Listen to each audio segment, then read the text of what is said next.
पाक फौज का ऑपरेशन गज़ब लिल हक भरपूर तरीके से जारी है। वफाकी वज़ीर इत्तलात व नशरियात अताउल्लाह तारड़ ने ऑपरेशन गज़ब लिल हक की ताज़ा सूरत हाल पर बयान जारी किया, जिसके मुताबिक ऑपरेशन गज़ब लिल हक के दौरान तालिबान रजीम के 583 कारिंदे हलाक और 795 से जायद जख्मी हो गए। ऑपरेशन के दौरान अफगान तालिबान की 242 चेक पोस्टों को तबाह कर दिया गया। अफगान तालिबान की 38 चेक पोस्टों पर कब्जा कर लिया गया। 205 टैंक्स, बख्तरबंद गाड़ियाँ और तोपखाने तबाह किए गए। अफगानिस्तान में 64 मकामात को फ़ज़ाई कार्रवाई में मुअस्सर तौर पर निशाना बनाया गया।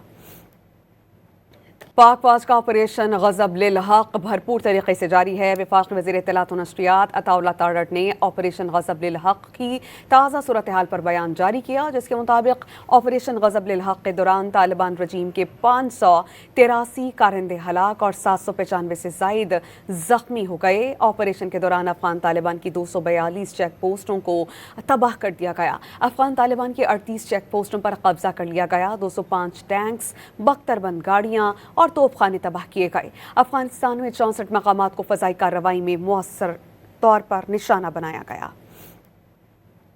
पाक फौज का ऑपरेशन गज़ब लिल हक भरपूर तरीके से जारी है। वफाकी वज़ीर इत्तलात व नशरियात अताउल्लाह तारड़ ने ऑपरेशन गज़ब लिल हक की ताज़ा सूरत हाल पर बयान जारी किया, जिसके मुताबिक ऑपरेशन गज़ब लिल हक के दौरान तालिबान रजीम के 583 कारिंदे हलाक और 795 से जायद जख्मी हो गए। ऑपरेशन के दौरान अफगान तालिबान की 242 चेक पोस्टों को तबाह कर दिया गया। अफगान तालिबान की 38 चेक पोस्टों पर कब्जा कर लिया गया। 205 टैंक्स, बख्तरबंद गाड़ियाँ और तोपखाने तबाह किए गए। अफगानिस्तान में 64 मकामात को फ़ज़ाई कार्रवाई में मुअस्सर तौर पर निशाना बनाया गया।